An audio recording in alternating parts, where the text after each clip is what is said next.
오늘 말씀을 시작하면서 시인 안도현 선생이 쓴 삶이란 무엇인가 하는 글 가운데 마지막 부분을 소개하면서 말씀을 시작하고자 합니다. 이 안도현 선생이 쓴 삶이란 무엇인가 하는 내용이 이렇습니다. 삶이란 무엇인가? 떠나고 싶을 때 떠날 수 없고, 머물고 싶을 때 머물 수 없으나 늘 떠나고 싶어지고 머물고 싶어지는 것. 바깥으로 따뜻하고 부드럽고 안으로는 차갑고 단단한 것. 단칸방에 살다가 아파트 12평에 살다가 24평에 살다가 39평에 살다가 45평에 살다가 51평에 살다가 63평에 살다가 82평에 살다가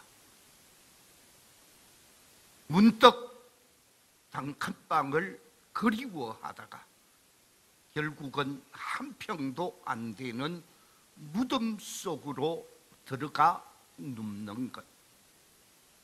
도대체 삶이란 무엇인가? 삶이란 무엇인가? 물어도 알 수 없어서 자꾸 삶이란 무엇인가? 삶이란 무엇인가? 되묻게 되는 것. 안도현 선생은 이것을 삶이라고 표현하고 있습니다. 사랑하는 성도 여러분, 여러분은 삶이 무엇이라고 생각하십니까? 삶이 어떤 것이라고 생각하십니까? 나름대로 세상 속에서 똑똑한 사람, 지혜로운 사람, 대단한 사람 5사람에게 삶이 무엇인가 물어보았는데 그들의 대답이 이렇습니다. 첫 번째 농부에게 물었더니 이렇게 대답을 합니다. 삶이란 경작하는 것이다. 삶은 경작해서 많은 추수를 얻고 열매를 얻는 것이라고 표현했다고 합니다. 두 번째 또 질문을 했습니다. 삶이란 무엇이라고 생각합니까? 질문을 했더니 희로애락의 사진첩이다 라고 대답을 했다고 합니다. 인생을 살아가면서 웃을 일도 많고 즐거운 일도 많지만 때로는 슬픈 일이 있고 괴로운 일이 있고 죽고 싶은 일들, 이런 희비가 쌓이고 쌓여서 큰 사진첩을 만들어가는 것이 우리의 삶이라고 표현했다고 합니다. 세 번째 질문을 합니다. 이렇게 대답을 합니다. 삶이란 B와 D 사이에 있는 C라고 대답을 했다고 합니다. B와 D 사이, 다시 말하면 탄생과 죽음 사이에 있는 모든 과정이 삶이라. 그래서 그 삶의 내용은 천차만별임을 말해주고 있습니다. 또 하나의 삶이 있습니다. 삶이란 더불어 함께 살아가는 것이다.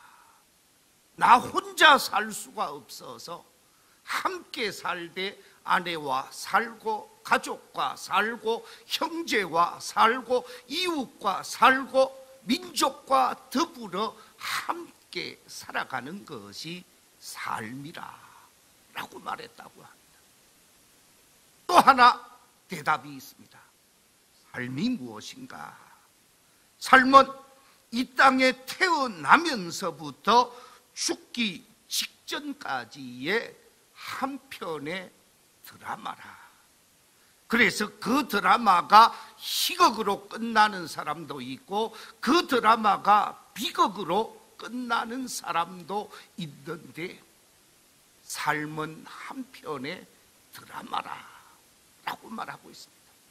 그 외에도 삶은 오뚜기라고 표현한 사람이 있고 삶을 전쟁이라고 표현하는 사람들도 없잖아 있었습니다. 그렇습니다. 우리 인생은 오뚜기처럼 넘어지고 쓰러지고 자빠지지만 그럼에도 불구하고 다시금 일어서고 다시금 거듭나서 새롭게 삶을 펼쳐가는 것이요, 인생의 3대 진액이라고 말할 수 있는 피를 뿌리고 눈물을 뿌리고 땀을 흘리면서 삶을 살아가야 하는 것이 우리의 삶이라고 말할 수 있을 것입니다. 이런 삶을 살아가면서 우리가 바라보아야 할 것이 무엇인가? 우리가 진정 바라보아야 할 것이 무엇인가에 관해서 오늘 성경 속에서 답을 주고 있는데 그 답의 내용은 바로 예수 그리스도를 바라보라. 예수 그리스도를 바라볼 것을 말씀하고 있습니다. 그래서 오늘 말씀의 제목을 예수를 바라보자 라고 하는 제목으로 말씀의 은혜를 나누고자 합니다. 부족한 사람이 하나님의 말씀을 증거할 때 우리 성도들에게 큰 깨달음이 되어지면서 은혜 받는 복된 시간이 되시기를 주의 이름으로 축원합니다.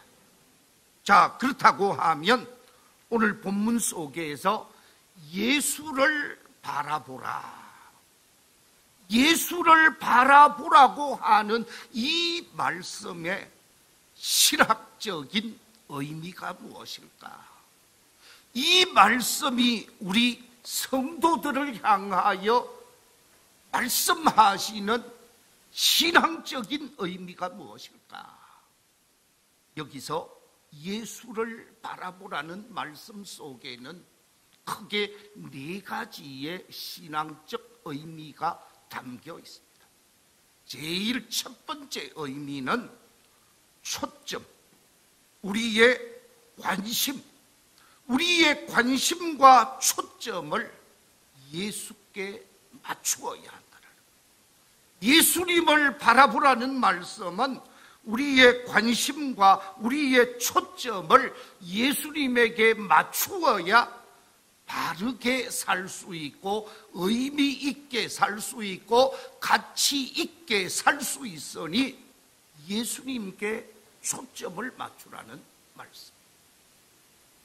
두 번째, 예수님을 바라보라 하는 말씀의 의미는 예수님을 깊이 생각하라는 말씀. 예수님을 생각하면 우리 속에 은혜가 될 수밖에 없습니다. 예수님을 생각하면 우리 속에 기쁨이 넘칠 수밖에 없습니다. 예수님을 생각하면 눈물이 흐를 수밖에 없습니다.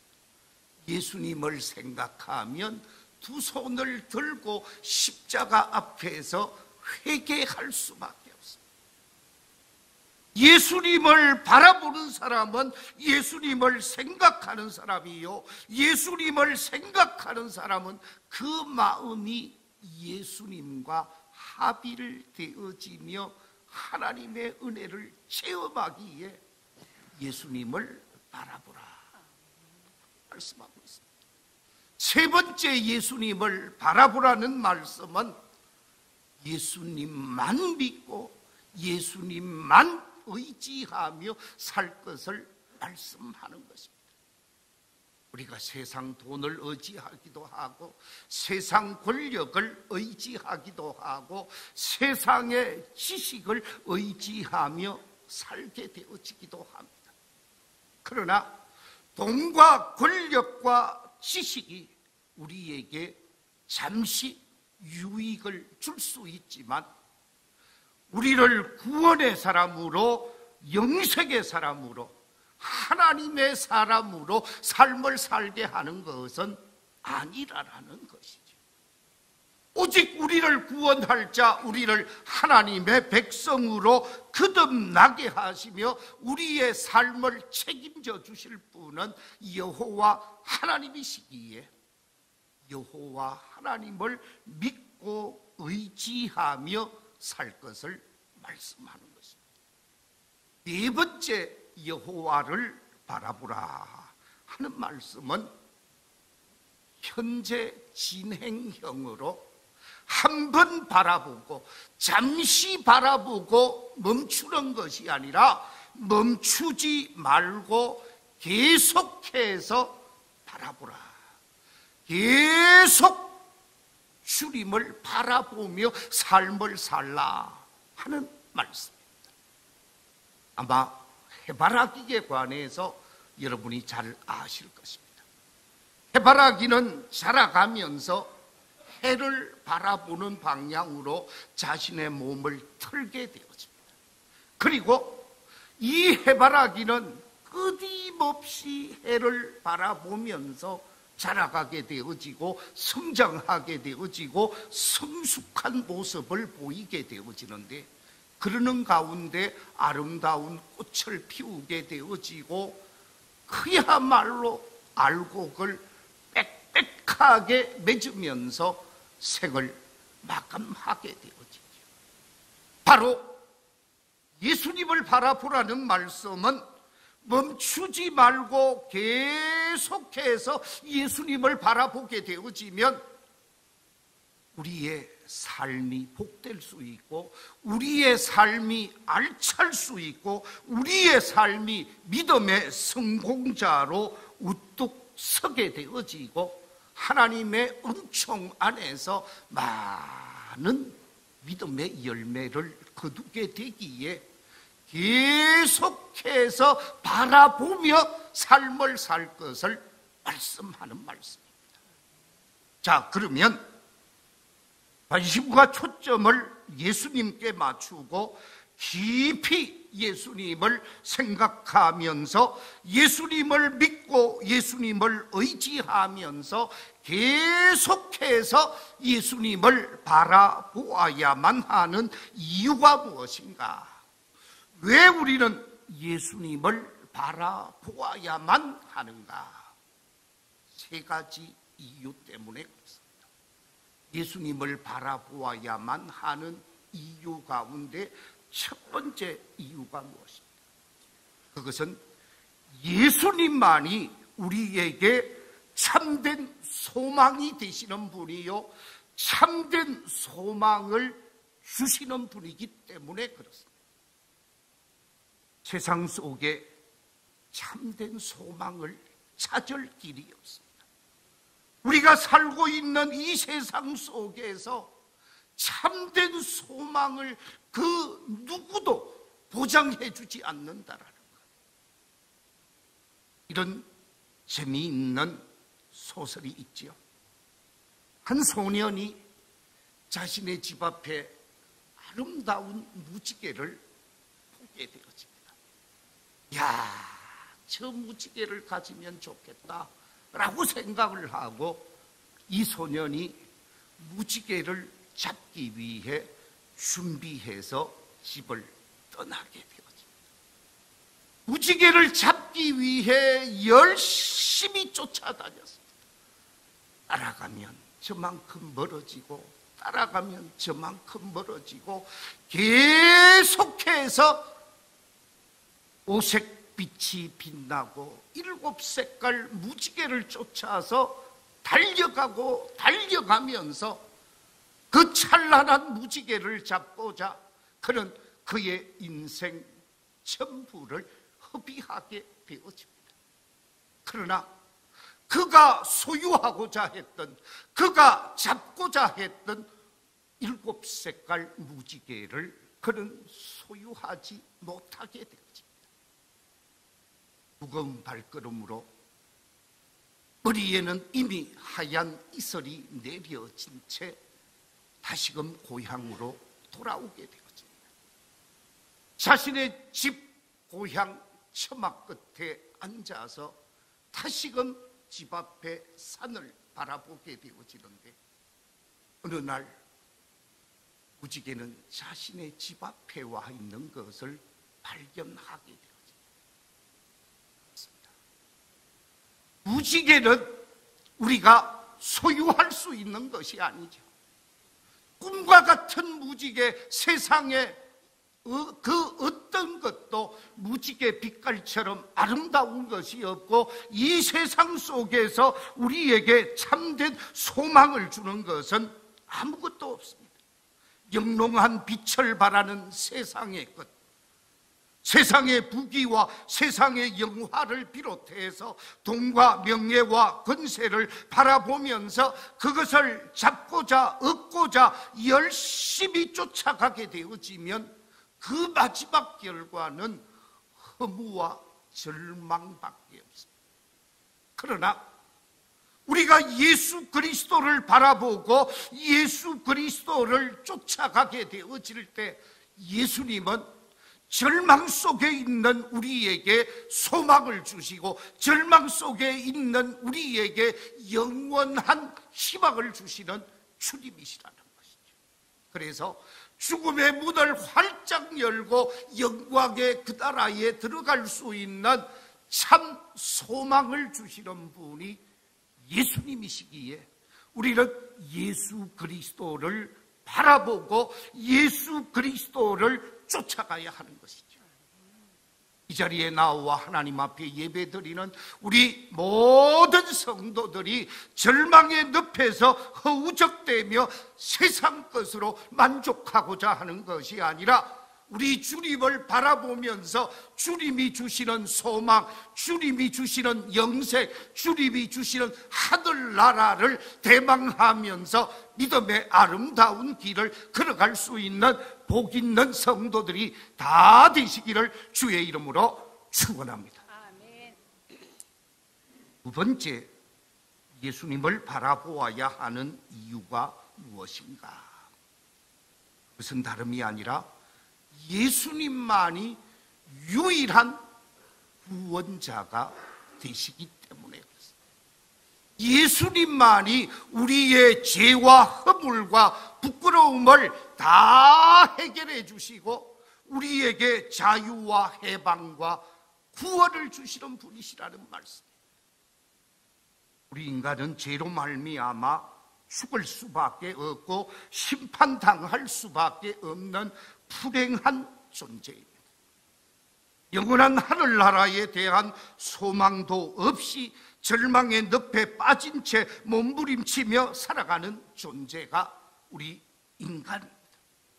이러한 인간을 구원하기 위하여 육신의 몸을 입고 이 땅에 오신 분이 예수님이시죠. 오늘 본문 2절에서 이렇게 말씀하고 있습니다. 믿음의 주요 또 온전하게 하시는 이라. 예수님은 우리의 믿음의 주가 되시는 분이요, 우리 인간을 온전하게 하시는 분이라는 거예요. 여기서 온전하게 하시는 분이라고 하는 말은 범죄 이전, 죄악을 범하기 이전의 사람으로 하나님이 보시기에 힘이 좋았더라라고 말하고 있는 그 인간으로 회복시키는 분이 예수님밖에 없다라는 거예요. 그렇습니다. 우리의 죄악의 문제, 우리의 부끄러운 죄악의 문제를 이 땅에서 해결해 주실 분은 아무도 없습니다. 이 세상에 그 어떤 성현군자도 인간의 죄의 문제, 인간의 죽음의 문제, 인간의 심판의 문제를 해결해 줄 자는 아무도 없습니다.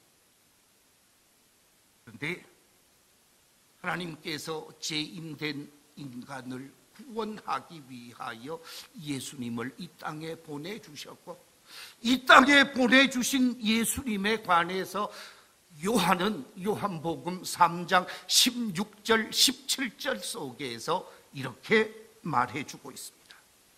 하나님이 세상을 이처럼 사랑하사 독생자를 주셨으니 이런 그를 믿는 자마다 멸망하지 않고 영생을 얻게 하려 하심이라.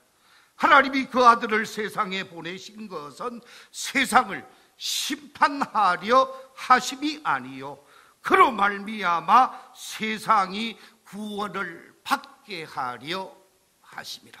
아멘. 할렐루야. 아멘.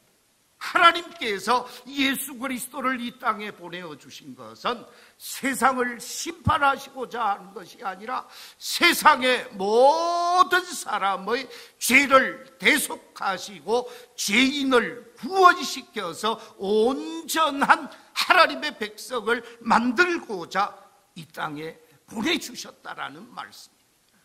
그래서 요한복음 5장 24절에서는 이렇게 말씀하고 있습니다. 우리 같이 한번 읽어보겠습니다. 시작. 내가 진실로 진실로 너희에게 이르노니 내 말을 듣고 또 나 보내신 이를 믿는 자는 영생을 얻었고 심판에 이르지 아니하나니 사망에서 생명으로 옮겼느니라. 할렐루야. 예수 그리스도를 바라보는 사람, 예수 그리스도를 믿는 사람, 예수 그리스도를 마음 중심에 영접한 사람은 사망에서 옮겨 생명의 삶을 살고 있는 줄로 믿습니다. 아멘. 그래서 예수를 바라보라는 말씀입니다. 뿐만 아니라 예수님은 우리 인류의 모든 죄악을 짊어지시고 십자가 위에서 대속의 제물이 되셨습니다. 모든 예루살렘 시민들과 로마 군병들 앞에서 부끄러움과 멸시와 천대와 침뱉음과 고난과 아픔을 당하셨지만 그것을 전혀 개의치 아니하시고 십자가를 지셨고 부끄러움을 참으신 분이 바로 예수 그리스도이십니다. 오늘 본문 2절에서 이렇게 표현하고 있습니다. 그는 그 앞에 있는 기쁨을 위하여 십자가를 참으사 부끄러움을 개의치 아니하셨다. 예수님께서는 부끄러움을 전혀 개의치 않았습니다. 고난을 전혀 개의치 않았습니다. 묵묵히 십자가를 지고 갈보리 언덕을 오르셨고 그 갈보리 산 언덕 꼭대기에서 십자가를 지시고 우리를 위해서, 아니 나를 위해서 십자가에서 죽으신 분이신데 그 죽음은 나를 위한 죽음이요 그 고난은 나를 위한 고난이요 나를 위한 헌신이고 희생이고 죽음이었습니다.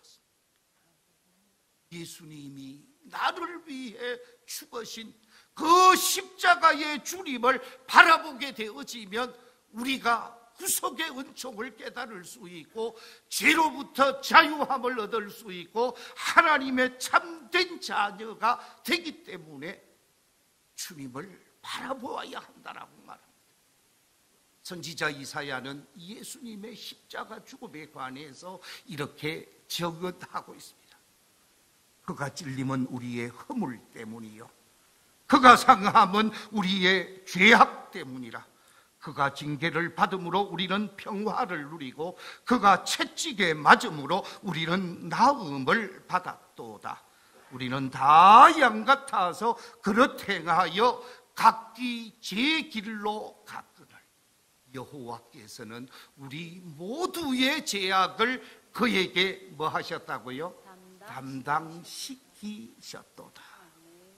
우리의 모든 죄악을 담당하시고 십자가 위에서 대속의 제물이 되신 그 주님, 그 주님이 구원자이기에, 그 주님이 죄로부터 자유함을 얻게 하시고 멸망과 사망과 심판으로부터 자유케 하신 분이기에 유일한 구원자 되시는 그 주님을 바라보며 구원의 사람으로, 자유인으로 삶을 살기 위해 주님을 바라보아야 한다는 말씀입니다.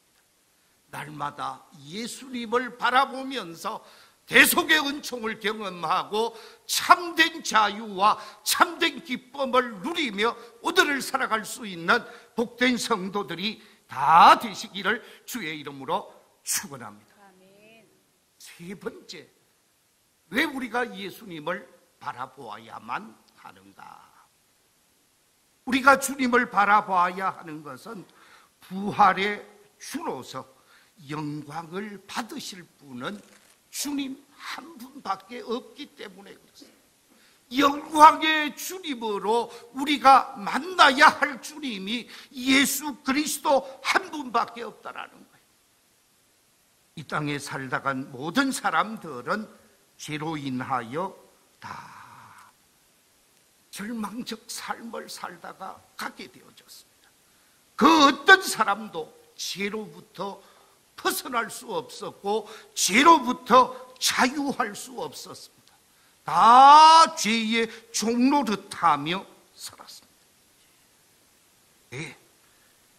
예수님만은 죄의 종노릇이 한 것이 아니라 죄의 자유자로서 죄의 멍에를 깨트리시고 죽음을 이기시고 부활하셨고 성천하셔서 지금 하나님 보좌 우편에 앉아 계신다고 우리에게 성경은 말씀해 주고 있습니다. 오늘 본문 2절 하반절에 이렇게 기록하고 있습니다. 그는 그 앞에 있는 기쁨을 위하여 십자가를 참으사 부끄러움을 개의치 아니하시더니 어디에 앉으셨다고요? 하나님 보좌 우편에 앉으셨느니라. 예수님만이 우리의 중보자가 되시고 예수님만이 우리의 구원자가 되셔서 마지막 재림의 주님으로 이 땅에 오실 분이 예수님밖에 없습니다. 그 영광의 주님, 우리의 모든 문제를 해결해 주실 수 있는 구원의 주님, 그분이 예수님이시기에 우리는 예수님을 바라보아야 하는 것입니다. 예수님의 성천, 예수님의 영광의 그 보좌의 삶을 빌립보서에서는 이렇게 표현하고 있습니다. 빌립보서 2장 9절 이하의 말씀. 이러므로 하나님이 그를 지극히 높여 모든 이름 위에 뛰어난 이름을 주사 하늘에 있는 자들과 땅에 있는 자들과 땅 아래에 있는 자들로 모든 무릎을 예수의 이름에 꿇게 하시고 모든 입으로 예수 그리스도를 주라 시인하여 하나님 아버지께 무엇을 돌리게 했다고요? 영광을 돌리게 하셨느니라. 우리 주님은 우리의 중보자가 되셔서 하나님께 영광을 돌리게 하는 분이시기에 우리는 예수님을 바라보아야 합니다. 여기서 책을 2권 소개하고자 합니다. 우리 경남 출신으로 산청에서 태어나서 어린 시절 정말 힘들게 삶을 산 사람, 고아처럼 삶을 살다가 하나님이 주신 은혜를 받고 완전히 새로운 사람이 되어집니다. 그분이 누구냐? 주대준 장로님이십니다. 아시는 분들은 아실 터인데 이 주대준 장로님이 쓴 책이 몇 권 있는데 제가 오늘 주제와 관련된 책 2권을 소개하겠습니다. 이렇습니다. 사진을 올려주시면 저 주대준 장로님이 쓰신 책 가운데 바라봄의 법칙이라 하는 책이 있는데, 이 책이 2008년도, 2010년도 기독교 서적으로서 베스트셀러가 된 책입니다. 이 책 속에 보면 장로님의 어린 시절, 청소년 시절, 그리고 장성해서 청와대에서 수십 년을 근무하게 되어지죠. 청와대에서 경호실 차장으로 청와대 근무를 하는데 5분의 대통령을 모시게 되어집니다. 정년이 되어져서 청와대에서 나와서 카이스트의 부총장을 하게 되어지고, 또한 다른 학교 총장을 하셨던 아주 대단한, 특히 요즘 IT 시대의 정보와 함께 대단한 분이셨고, 장로님으로 교회 속에서 섬기다가 68세로 2021년에 세상을 떠나신 장로님이십니다. 이 장로님이 교회를 청소년 시절 나가게 되어졌는데, 교회의 친구를 통해서 어린 청소년 시절에 나갔더니 주 예수를 믿어라, 주 예수를 믿어라 그러더래요. 내가 성이 뭐예요? 주시잖아요. 자신이 주신데 나하고 성이 같네. 아니, 우리 주씨 집안에 어떤 분인데, 그러면서 주 예수를 믿으라는 말 속에 교회에 대한 관심이 꽂히게 된 거예요. 그래서 청소년 시절 교회에 열심히 나갔는데 그만 예수님의 구원의 은총을 입게 되어지고, 예수님만 바라보면서 그 청소년 시절 가정을 보면 절망이었는데, 고학을 하면서 어렵게 야학을 하면서 학교 공부를 하게 되어지고, 그래서 청와대에 들어가게 되어지고, 순복음교회 장로님이 되어지고, 대단한 신앙인으로 삶을 살게 되어지는데, 내가 이렇게 믿음의 사람이 되고, 내가 이렇게 의미 있는 삶을 살고, 내가 이렇게 하나님이 기뻐하는 삶을 살게 되어진 것은 한마디로 누구를 바라보았기 때문이라? 하나님, 예수님을 바라보았기 때문에. 아멘. 십자가 주님을 바라보았기에 오늘의 제가 존재하게 되어졌습니다. 그렇기 때문에 바라본다는 것은 기적을 낳습니다. 그래서 바라봄의 기적이라는 책도 쓰게 되어졌습니다. 그렇습니다. 예수님을 바라보면 믿음의 사람이 되고요, 예수님을 바라보게 되어지면 구원의 사람이 되고요, 예수님을 바라보게 되어지면 영생의 사람, 소망의 사람으로 인생을 가치 있고, 인생을 보람되게, 인생을 의미 있게 살아갈 수 있고, 죽음 이후에도 자신의 삶이 축복된 삶이었음을 고백할 수 있고, 미래가 활짝 열리는 복 있는 삶이 되어지기에, 주장로님은 가는 곳곳 청소년들을 앞에 두고 강의를 하면서 예수를 바라보십시오, 바라봄의 법칙을 깨달으십시오, 바라봄의 기적을 경험하십시오라고 강조하신 장로님이셨습니다. 말씀을 맺겠습니다. 사랑하는 성도 여러분, 우리가 바라보되 세상의 것 바라보고, 세상에서 무엇을 먹을까, 무엇을 가질까, 세상의 것만 가지는 사람이라면 짐승과 다를 바가 없을 것입니다. 그러니까 세상의 것 외면할 수 없지요. 그러나 정말 우리가 관심을 두고 초점을 맞추어서 바라보아야 하실 분은 예수 그리스도이십니다. 아멘.